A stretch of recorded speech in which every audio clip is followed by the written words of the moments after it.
Hey everyone, welcome to SideQuest English, the podcast where we step away from the boring textbooks to explore fascinating topics, one random deep dive at a time. I want you to imagine, just for a second, a massive industrial garbage truck pulling up to a landfill. Right, and just dumping a full load of clothing directly into the dirt. Exactly. Now, I want you to imagine that happening every single second of every single day, relentlessly. It's a completely horrifying visual, honestly. It is, but it perfectly captures the true, overwhelming scale of modern consumption. And today, we are undertaking a mission that feels, incredibly pertinent to navigating the 21st century. Yeah, we're tearing into a colossal stack of sources today. We really are. We've got academic logistics data out of MIT, psychological surveys from the University of Bath. We're looking at the philosophical bedrock of the modern environmental movement, and even diving into the, frankly, opaque mathematics of corporate ESG ratings. It is a genuinely staggering compilation of data. Yeah. But, there is a singular, profound through line weaving it all together. We are essentially examining the overarching architecture of modern cognitive dissonance. Right. And our goal today is to untangle that architecture for you, the listener. We want to deconstruct how your demand for ultimate frictionless convenience actually breeds systemic environmental devastation. And then from there, look at the incredibly cynical ways massive corporate entities exploit that subsequent guilt you feel. Yes, through highly deceptive marketing practices, what we commonly call greenwashing. And finally, we're going to dive into how this vicious cycle is fueling an absolute psychological epidemic of eco-anxiety, particularly among younger generations. It's a heavy journey. We're touching on algorithmic logistics, the sociology of blame, the psychology of despair, and ultimately the paradigm shifts required to navigate this landscape without just, succumbing to complete paralysis. So we really want you to step into this deep dive with a fiercely analytical mind. If you have ever felt a pang of guilt hitting buy now for next day delivery at 11 o'clock at night, Which we all have. right, or if you felt entirely overwhelmed standing in the grocery aisle trying to decipher which product is actually sustainable, you are exactly the person we are talking to. So where do we start? Let's start with the physical, undeniable reality of our shopping habits. Because I think it's become dangerously easy to forget that a frictionless swipe on a glass screen translates into massive, heavy, carbon-intensive physical logistics in the real world. That is the ultimate illusion of the digital age, isn't it? The consumer-facing friction has been entirely eradicated from the purchasing experience. Completely eradicated. But the physical friction of moving a three-dimensional object across the globe that remains governed by the laws of physics. So when you opt for next day or same day delivery, you are essentially forcing a highly calibrated logistics system to abandon algorithmic optimization. Let's break down the mechanics of that optimization, because I think people assume logistics companies, always want to move as fast as possible. Right, they assume speed is the goal. Exactly. But historically, a logistics company operates on something akin to the traveling salesperson problem. They want to wait until a semi-truck is packed to the absolute brim, calculate the most ruthlessly efficient geographical route, and drop everything off in one continuous, smooth sequence. Efficiency is profitability. You've hit the nail on the head. The core metric of traditional logistics is load density. But the contemporary demand for instant gratification completely shatters that density model. And we have the data on that, right, from MIT. Yeah, we're looking at compelling data from the MIT Center for Transportation and Logistics. Specifically, the research led by Dr. Sridevi Rajagopalan. Her models demonstrate that prioritizing speed over consolidation directly increases carbon emissions by 10 to 12%. Wow! And that's for the exact same volume of consumer demand. That is a staggering jump in atmospheric carbon just for the sake of, artificial urgency. So how does that 10 to 12% actually manifest out on the highway? It manifests as systemic inefficiency. So fulfillment centers are forced to dispatch trucks that are only half full. Because they can't wait. Right, they simply cannot wait the extra 12 hours required for more orders to consolidate and fill the trailer if they're going to hit that aggressive 24-hour delivery window. That makes sense, sadly. Furthermore, it results in delivery drivers looping through the exact same suburban neighborhoods multiple times a day. But perhaps the most environmentally devastating consequence is the mode of transport itself. Ah, right. How they actually move the goods long distances. Exactly. To meet hyper-aggressive timelines, retailers are increasingly forced to abandon ground shipping or rail entirely. and they have to rely on air freight. And aviation is exponentially more carbon intensive than moving goods over land. By a massive margin, yes. And the chaos really compounds when you introduce the modern phenomenon of micro-ordering. I mean, let's say I order a phone charger on Tuesday morning. Okay. Then on Tuesday night, I realize I also need a tube of toothpaste, and I smash that next day delivery button for both. The algorithm doesn't group them, right? No, it doesn't. The system treats those as two entirely separate logistical emergencies, doesn't it? It does, and that introduces the notorious last mile problem. Yeah. Getting a shipping container across the Pacific Ocean is actually incredibly carbon efficient on a per item basis. Right, because it's massive scale. Exactly. The true bottleneck, the absolute most polluting stage of the entire supply chain, is that final mile from the local distribution center to your front porch. Dispatching a 2-ton delivery van to your house twice in 24 hours to deliver 2 trivial items, and then sending it back empty to the depot creates an immense unnecessary carbon footprint. Which naturally leads us to look at what exactly is inside those millions of cardboard boxes. Because this logistics breakdown didn't just deliver our items faster, it fundamentally changed how products are manufactured. It completely rewrote the rulebook. Yeah. Once supply chains proved they could move goods overnight, the apparel industry realized they could manufacture micro-trends in a matter of days. The fast fashion machine is where this culture of disposability reaches its absolute zenith. The sheer scale of the apparel industry's output is genuinely difficult for the human brain to properly conceptualize. Globally, the industry produces over 100 billion garments every single year. Stop right there. 100 billion. 100 billion. There are barely 8 billion human beings on the planet. That is roughly 12 brand new pieces of clothing produced annually for every man, woman, and child on Earth. And the inevitable corollary to that hyperproduction is hyperdisposal.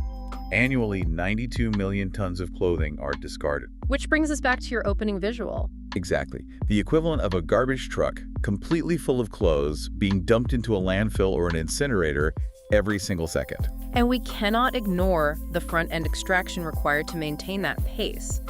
The sources note the fashion industry consumes roughly 93 billion cubic meters of water annually. It's an unfathomable drain on resources. And because these garments are engineered to be incredibly cheap to purchase, they are treated psychologically as disposable commodities. The average life cycle of a garment has plummeted dramatically. It really has.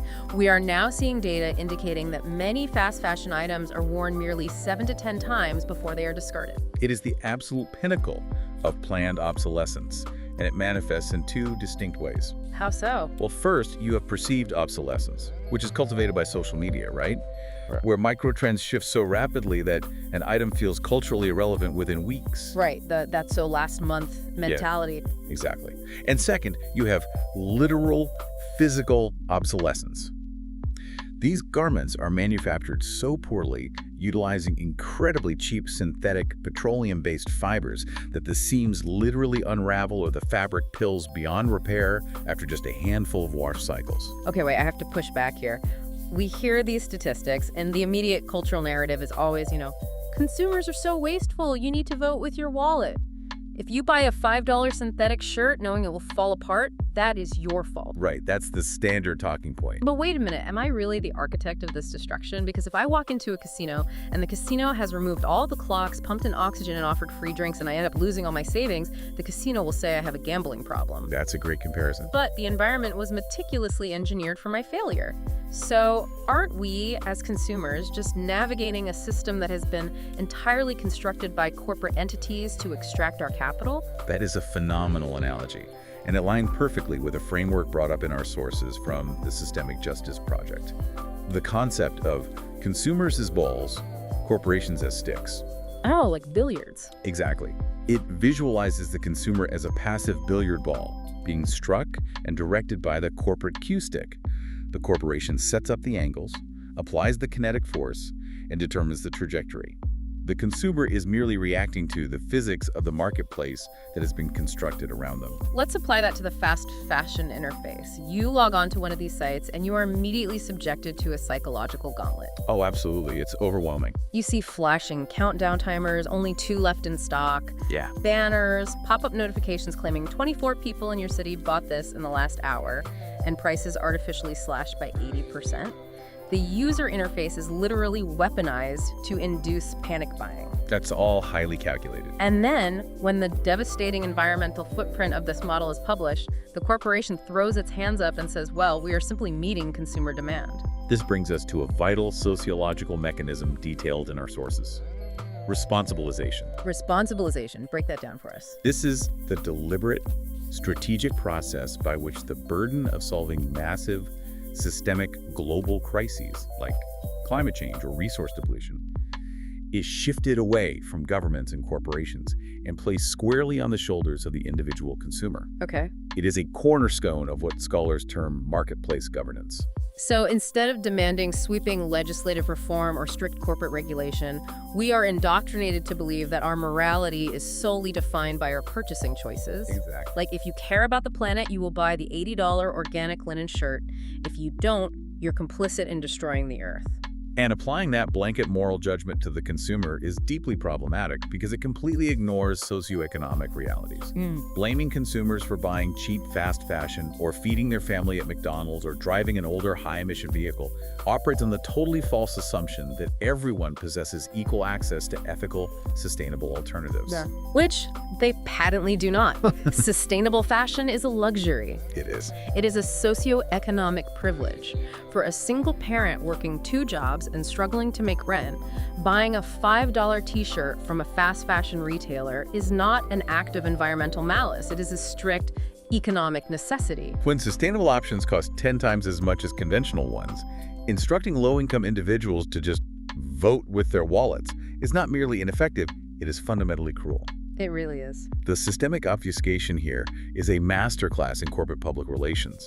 They architect a toxic, extractive system, profit immensely from its scale, and then successfully individualize the blame. Which leaves conscientious consumers wrestling with immense personal guilt simply for trying to clothe their families or participate in a modern economy. Exactly. Okay, let's unpack this. Because if consumers are walking around burdened with this heavy, individualized guilt, they naturally seek absolution. They want to buy their way out of the guilt by finding ethical or green products. Right, they want a guilt-free option. And that desperate search for absolution creates a highly lucrative market, which leads us straight into the insidious trap of greenwashing. To truly grasp the mechanics of greenwashing, we need to examine its origins, because the term was actually coined in 1986 by an environmentalist named Jay Westervelt. Okay, so this has been around for a while. Oh yeah.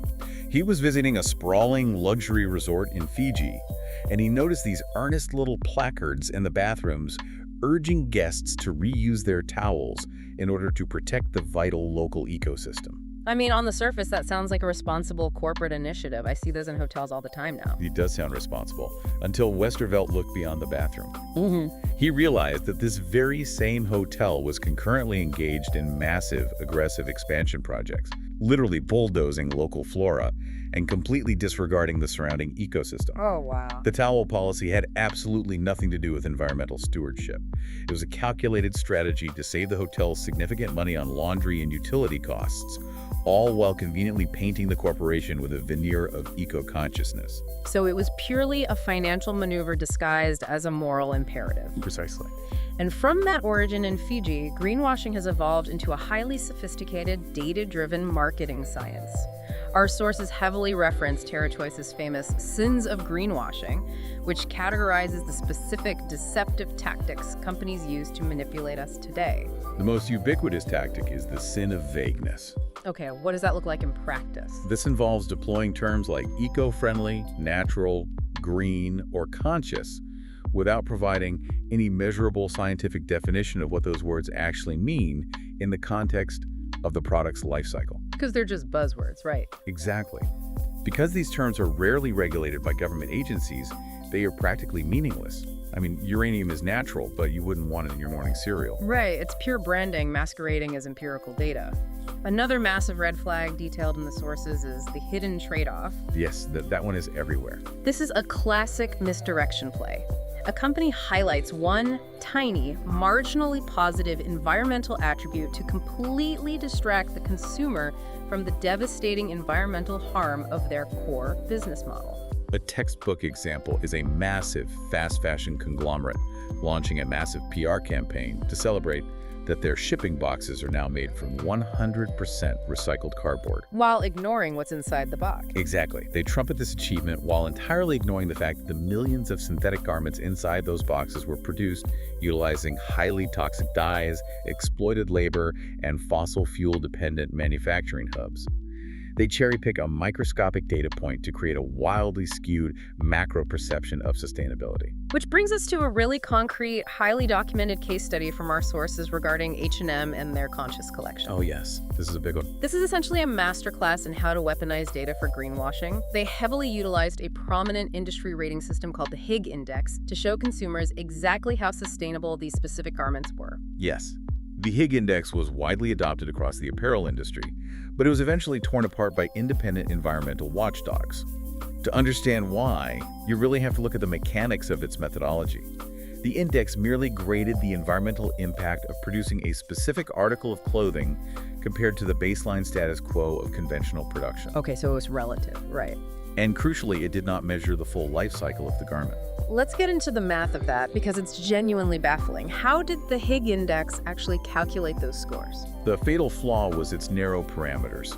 It measured water and energy use at the exact point of raw material production. Okay.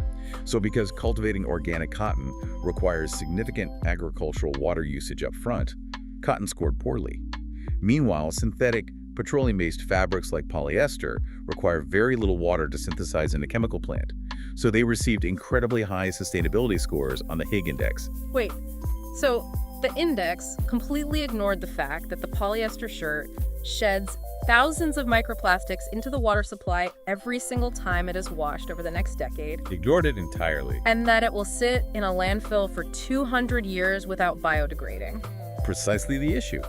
H&M was utilizing a mathematical framework that gave consumers a completely fractured, reverse-engineered picture of environmental impact. A fossil fuel-derived plastic shirt is being marketed as more conscious than a natural fiber. That is insane. The public backlash became so intense that in 2022, the Sustainable Apparel Coalition was forced to suspend the use of the Higg Index in consumer-facing contexts because it was deemed fundamentally misleading. And the deception extends right into their physical stores as well. H&M and similar fast fashion giants heavily promote their garment collection initiatives. You bring in a bag of your old clothes, dump it in a bin by the register, and they give you a 15% discount on your next purchase. Right, the take-back programs. Yeah. The branding implies this beautiful, closed-loop, sustainable system where your old t-shirt magically becomes a new sweater. The reality is deeply sobering. Independent investigations suggest that likely less than 1% of the clothing collected in these massive corporate take-back programs is actually recycled into new garments. Less than 1%. Yes. The technology to separate blended fibers at scale simply doesn't exist yet. The vast majority of these collected clothes are downcycled into industrial rags, incinerated, or, worst of all, baled up and exported to developing nations. Which completely disrupts their local economies. You see footage of places like the Continental Market in Ghana, which is just drowning in the global north's discarded, ultra-cheap fast fashion. It really turns the developing world into a landfill for our guilt-free consumption. It's devastating. What's fascinating here is how this illusion of sustainability scales all the way up to the highest echelons of corporate finance. We see this manifested in ESG ratings. Right, ESG, environmental, social, and governance. Exactly. These are aggregate scores assigned to publicly traded corporations to signal to institutional investors how responsible and forward-thinking they are. Logically, you would assume a high ESG score means a company is genuinely prioritizing the planet, right? Like a high score means a clean company. You would assume that, but you have to look at the formula calculating the score. Recent research highlighted in our sources reveals a startling paradox. Companies possessing high ESG ratings are actually more likely to engage in greenwashing. Okay, wait. How does the rating system designed to expose bad actors end up shielding them? Explain the mechanics of that, because it sounds totally backward. It is, and it involves two distinct failures. First, it's how the scores are weighted by rating agencies like MSCI or Sustainalytics. The E environmental, S social, and G governance are aggregated into a single score. So a massive fossil fuel conglomerate can pump millions of tons of carbon into the atmosphere, receiving a terrible E score. However, if they have a highly diverse board of directors, transparent accounting, and robust employee healthcare plans, their S and G scores can skyrocket. Ah, I see where this is going. Right, resulting in a perfectly respectable overall ESG rating. So it's basically an accounting trick. The public sees a high ESG score and assumes the company is green, but the score actually just means the company has good internal HR policies and low financial risk. Exactly. And the second failure is a psychological phenomenon called moral licensing. That's that. When a corporation secures that high ESG score, the executive board feels they have accrued enough moral credit in the public eye to relax their actual environmental standards. They game this opaque, largely self-reported rating system to build a shield of respectability, allowing them to exaggerate their climate claims in their marketing without fear of immediate investor backlash. And as the public has slowly caught on to these rigged ESG scores and greenwashing tactics, we are seeing the corporate world pivot to a new, equally insidious strategy. Let's talk about greenwashing. Yes, greenwashing is a rapidly emerging trend where companies deliberately hide, underreport, or stay entirely silent about their genuine climate strategies and sustainability goals. They just stop talking about it. They scrub their websites of environmental pledges and refuse to publish their emissions data. But why would a company doing good work choose to go completely dark? Because the legal and PR landscape has become an absolute minefield. They're terrified of being accused of greenwashing. If a company sets an ambitious goal to reach net zero emissions by 2030, and they fall even marginally short, they face intense public scrutiny, viral backlash, and potential lawsuits for misleading investors. So they just play it safe. Yes. To avoid the crossfire, corporate legal departments are advising executives to simply stop talking about sustainability altogether. It creates an absolute transparency vacuum. The cynical actors are shouting from the rooftops about their fake eco-friendly initiatives, utilizing vague buzzwords, while the company is actually undertaking the quiet, incredibly difficult work of decarbonizing their supply chains are too terrified to communicate it. It leaves the consumer completely paralyzed in the dark, unable to distinguish between genuine, structural effort and cynical marketing ploys. And we cannot ignore the psychological toll this takes. I mean, if you are a citizen trying your absolute best to do the right thing, to buy the right products, to recycle, to vote with your wallet, and you suddenly realize the logistics algorithms are inherently destructive, the corporate solutions are just PR stunts, and the financial rating systems are rigged accounting tricks. It is profoundly exhausting. It really is. This realization leads us directly to the profound psychological distress detailed in our sources, specifically the global rise of eco-anxiety. The psychological impact on the global populace cannot be overstated here. We are observing a generation that is internalizing the existential planetary threat of climate change while simultaneously attempting to navigate this impossible labyrinth of corporate deception. Let's dive deep into the youth crisis because the data from the University of Bath study is just heartbreaking. They conducted a massive landmark survey of 10,000 teenagers and young adults, ranging from 16 to 25 years old, spanning 10 different countries. What did the qualitative data actually reveal? The statistics paint a picture of a generation in profound distress. 75% of these young people stated they find the future inherently frightening. 56% believe that humanity is fundamentally sentenced or doomed. And perhaps most profoundly, 4 out of 10 state that their acute anxiety regarding the climate crisis makes them seriously hesitate to have children. I want to pause on that. 4 out of 10 young people are questioning the most fundamental biological and societal drive reproduction because they feel the world they would be bringing a child into is in a state of terminal collapse. Staggering. That transcends mere worry. That is a deep existential grief. But let me play devil's advocate for a moment. Every generation experiences existential dread. The baby boomers grew up under the constant ticking clock of the Cold War and the very real threat of instant nuclear annihilation. Generation X dealt with the ozone hole. Why is modern eco-anxiety distinctly different or arguably more paralyzing than the anxieties of the past? That is a crucial sociological distinction to make. The threat of nuclear war during the Cold War was a binary exogenous event. It was a button that might be pushed by a handful of politicians in distant capitals. You, as a citizen, had no daily complicity in it. You were just waiting. Right. Climate collapse, however, is a slow, active, ubiquitous degradation that you are forced to participate in every single day just to survive in modern society. Every time you drive to work, buy groceries, or turn on the heat, you feel complicit. The responsibilization again. Exactly. Furthermore, the University of Bath survey revealed that this modern anxiety is compounded by a profound sense of institutional betrayal. Betrayal by whom? by their governments and by older generations. These young people perceive the adults in the room as having made decades of empty promises at global climate summits, while continuing to subsidize fossil fuels and prioritize short-term, quarterly economic growth over long-term planetary survival. So it's the anxiety of being trapped in a burning building while the people holding the fire extinguishers tell you everything is fine. That's exactly how it feels. So what does this all mean for the day-to-day? Because psychologists are developing new terminology to categorize the specific flavors of this distress. One of the most poignant concepts introduced in the sources is solastalgia. Solastalgia is a profound concept. We all understand nostalgia, the melancholic, romantic longing for a time or a place from your past that you can no longer return to. Sure. Solastalgia, coined by philosopher Glenn Albrecht, is the retrospective distress, essentially a localized form of post-traumatic stress caused by the environmental degradation of a place you currently inhabit. It's mourning the loss of your home while you are still standing in the living room. Precisely. It is the lived, visceral experience of seeing your immediate environment irrevocably altered. It's the Australian citizen walking through the charred remains of a local forest after unprecedented bushfires. It's the Californian dealing with a decade-long mega-drought, watching the local reservoir turn to cracked mud. The landscape that once provided solace and identity is now a source of distress. That is incredibly heavy, and I have to wonder how our digital diets exacerbate this condition.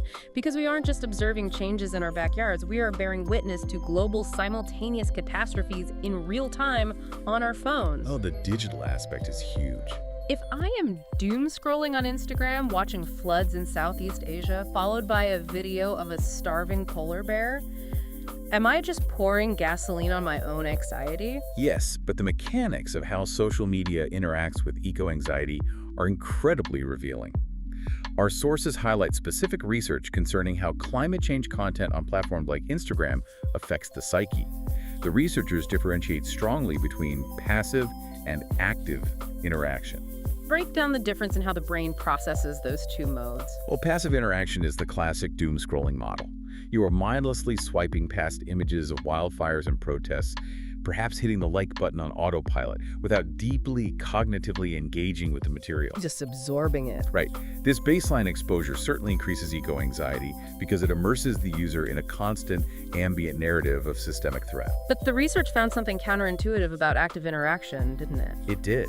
The data demonstrates that active interaction actually triggers significantly higher, more acute levels of eco-anxiety. What counts as active? Active interaction involves writing a detailed comment, engaging in a debate, or, most notably, sharing a post about climate collapse to your own public story. That feels backward. You would assume that taking an action, even a digital one like sharing an educational post, would grant the user a slight sense of agency and alleviate the helplessness. Why does it make it worse? To understand why, you have to analyze the fundamental nature of social media platforms. For most users, particularly young people, an Instagram profile is not just a bulletin board. It is a meticulously curated, high-stakes representation of their identity and social standing. Oh, I see. Right, so when you actively interact with climate content, say you decide to share a horrifying infographic about ocean acidification, you are forcing your brain to cognitively process that massive, depressing data and then calculate how it integrates into the public persona you are projecting to your peers. Ah, right. You aren't just passively absorbing a tragedy. You are actively metabolizing it into your identity. You are signaling to your peer group, I care about this, which immediately opens you up to the feel of being judged as a hypocrite if you are later seen holding a plastic Starbucks cup. Exactly. The cognitive load skyrockets. The awareness of planetary tragedy becomes deeply entangled with your sense of self, your social anxieties, and your fear of ostracization. This heightens the emotional distress significantly. And what is the behavioral result of all this compounded distress? Does this heightened state of arousal push people into the streets to protest, or does it freeze them in their tracks? It functions as a dual-edged sword. On one hand, acute cognitive arousal regarding the climate crisis can serve as a potent catalyst. It can drive individuals to radically alter their lifestyles, join activist groups, and demand structural policy shifts. Yeah. But for a massive portion of the population, because the threat is so astronomically large, so intangible, and so deeply obscured by the corporate greenwashing we discussed, This intense anxiety frequently mutates into eco-paralysis. Eco-paralysis, meaning you are so fundamentally overwhelmed by the scale of the impending collapse and so terrified of making the wrong consumer choice in a rigged market that you simply give up and do nothing at all. You feel entirely devoid of agency. The individualized guilt imposed by the responsibilization narrative converges with the existential dread of solastalgia. The resulting state is one where citizens feel utterly incapable of taking effective action, fully believing that their microscopic choices, like carrying a reusable tote bag, are embarrassingly meaningless in the face of global systemic failure. Which is, ironically, exactly where massive corporate entities want us. Paralyzed, drowning in guilt, but continuing to consume out of sheer exhaustion because it is the path of least resistance. It's the perfect trap. So this is the critical juncture of our deep dive. How do we shatter this paralysis? How do we navigate a marketplace saturated with greenwashing, manage our very real eco-anxiety, and reclaim our agency without just succumbing to fatalistic despair? If we connect this to the bigger picture, to break the paralysis, we need to zoom out and connect this modern struggle to a much broader historical context. It is absolutely crucial to recognize that we are not the first generation to confront seemingly insurmountable environmental hegemony. Right, this isn't brand new. No. Examining the philosophical roots of modern environmental ethics offers a profound antidote to contemporary despair. Let's take a historical detour then. How did Western society traditionally view the natural world? Historically, Western moral philosophy operated almost exclusively on a framework of anthropocentrism. Meaning human-centered morality. Precisely. Under anthropocentrism, nature possessed zero intrinsic value. It was viewed entirely through a utilitarian lens. A forest only had value if it could be logged for timber. A river only had value if it could be dammed for electricity. Or every transaction. It was an extractive philosophy. But in the mid-20th century, as the consequences of industrialization became undeniable, we witnessed a massive philosophical paradigm shift toward ecocentrism and biocentrism. A shift toward believing that the natural world has the right to exist for its own sake, regardless of its utility to human economics. Exactly. And a foundational figure in this philosophical revolution was Aldo Leopold. He was an ecologist and forester who, in 1949, formulated what he called the land ethic. What was his main argument? Leopold posited a radical idea for his time. He argued that human beings must completely abandon the arrogant notion that we are conquerors of the land. Instead, we must recognize that we are simply plain members and citizens of the broader biotic community.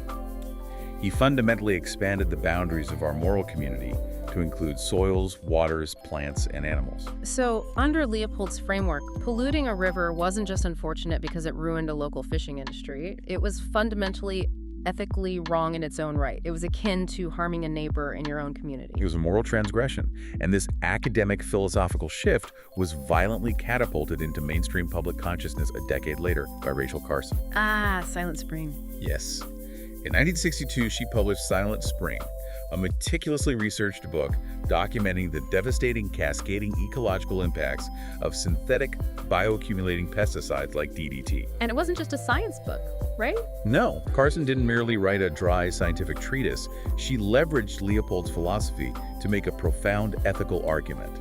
She stated unequivocally that humanity does not possess the moral authority to indiscriminately poison the biotic community. And the pushback she received is incredibly relevant to our discussion on greenwashing today. She wasn't just debated, she was targeted.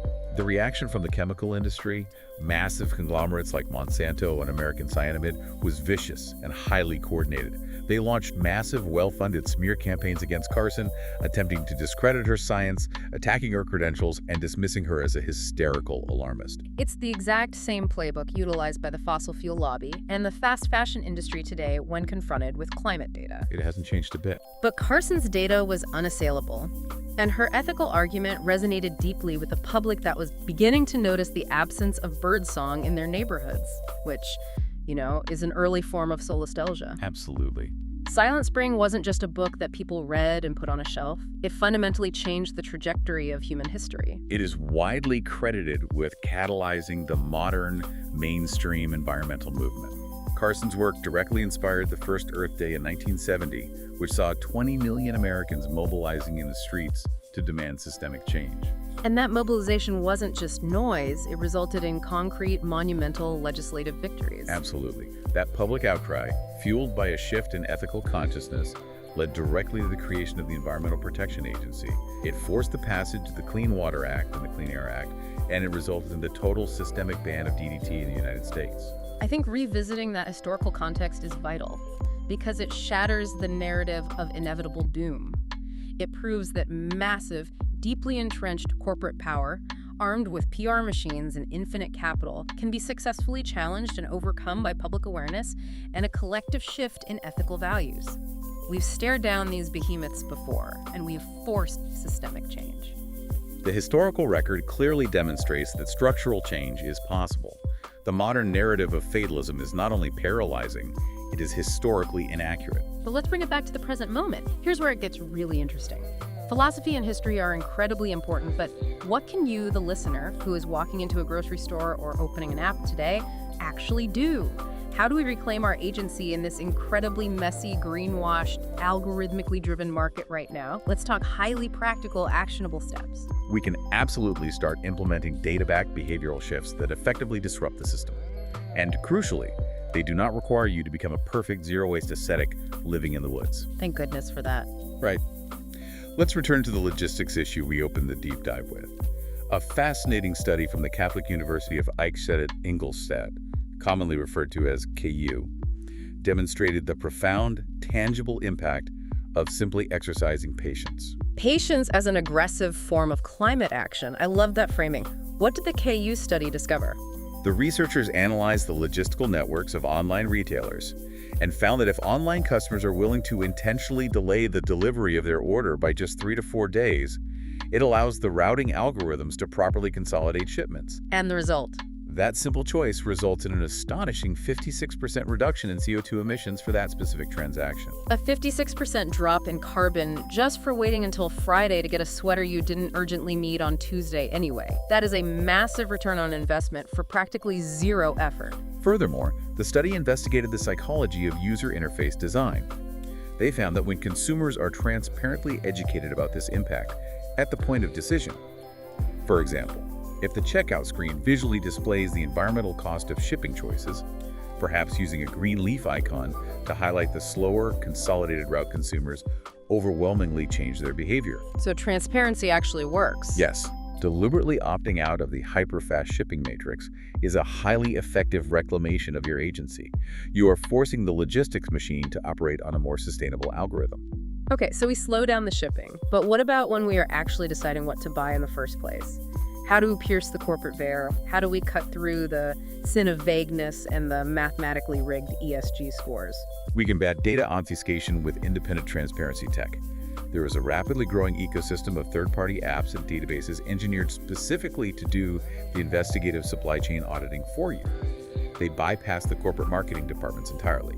I know there are a few tools fighting this fight. Emma Watson was championing one of them a while back, right? How do these platforms actually work? You're referring to Good on You, Right. which has really become a gold standard in the apparel sector. The app aggregates massive volumes of public data, NGO reports, and independent audits to rate thousands of fashion brands on a strict scale ranging from we avoid to great. So it's not just taking the brand's word for it. Not at all. Crucially, their methodology is holistic. They don't just look at whether a shirt is made from organic cotton.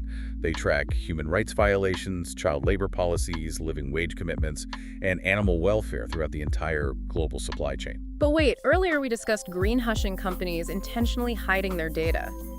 If a brand refuses to disclose their supply chain to avoid scrutiny, how does an app like Good on You rate them? That is the brilliant mechanism of these independent auditors. If a brand engages in greenwashing and refuses to disclose their supply chain data, Good on You automatically grades them poorly. They operate on the premise that opacity equals complicity.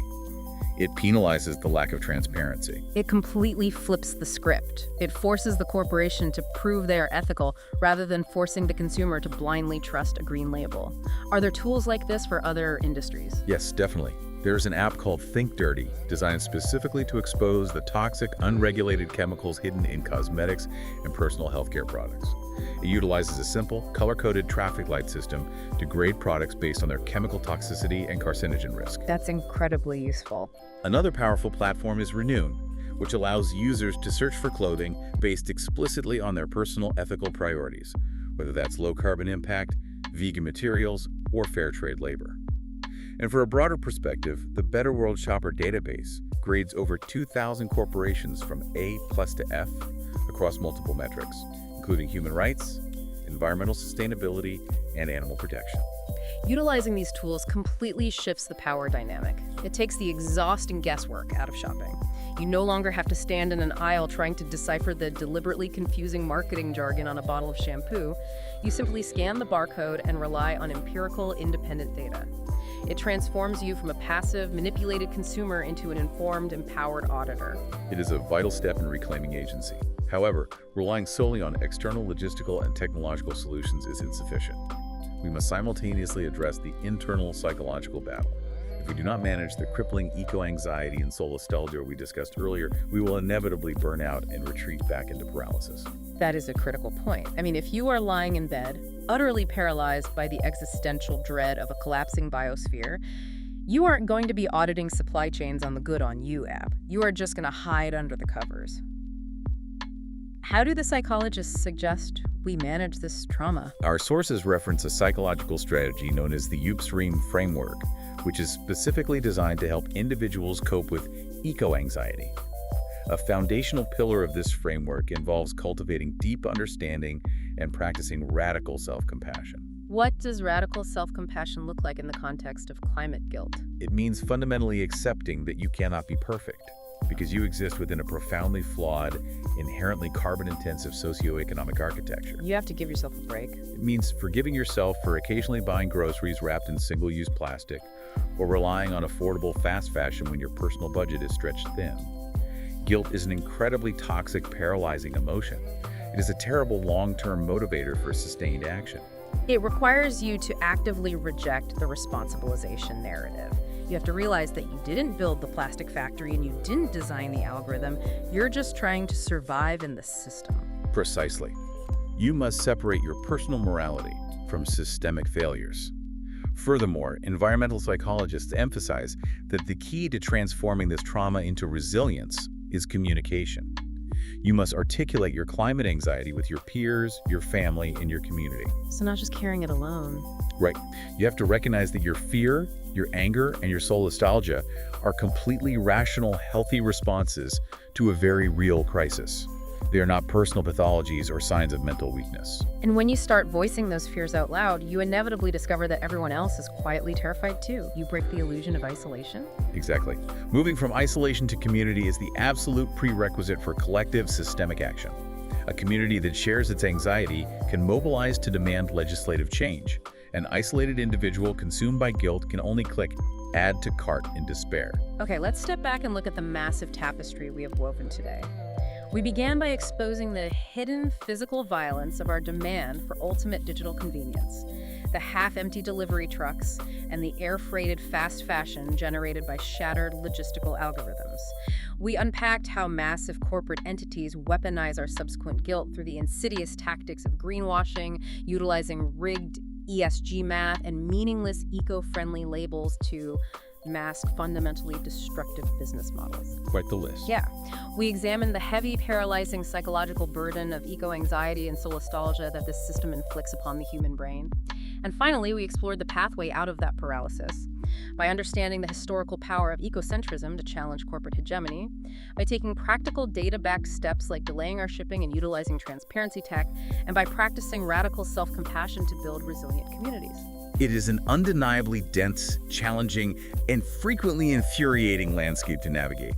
However, it is a landscape where we possess both the historical precedent of victory and the modern technological tools required to reclaim our agency and demand structural reform. We absolutely do. And I want to leave you, the listener, with one final, perhaps slightly provocative thought to mull over as you go about your day. Throughout this deep dive, we have discussed various strategies for making better choices as a consumer. But consider this fundamental truth. These massive corporate entities rely entirely on your acceptance of your identity as a consumer. It's all they care about. Exactly. It is the foundation of their power. They sell you the systemic problem, cheap, fast fashion, disposable plastics, and then they turn around and happily sell you the cure in the form of an overpriced, greenwash, sustainable product line. They win either way because the house always wins as long as you keep playing the game, as long as you keep buying. It is the ultimate, inescapable closed-loop system of perpetual profit. So, perhaps the most radical act of environmental rebellion isn't spending 3 hours on a transparency app meticulously researching the perfectly ethical, perfectly carbon-neutral product to purchase. Perhaps true, structural rebellion is discovering contentment and simply stepping out of the consumption cycle altogether. Ask yourself, what would happen to your eco-anxiety, and what would happen to the power of these corporate monopolies if you completely stopped viewing yourself as a consumer first and started viewing yourself as a citizen? Keep questioning the narratives you are fed, keep exploring the mechanics of the world around you, and we will see you on the next deep dive.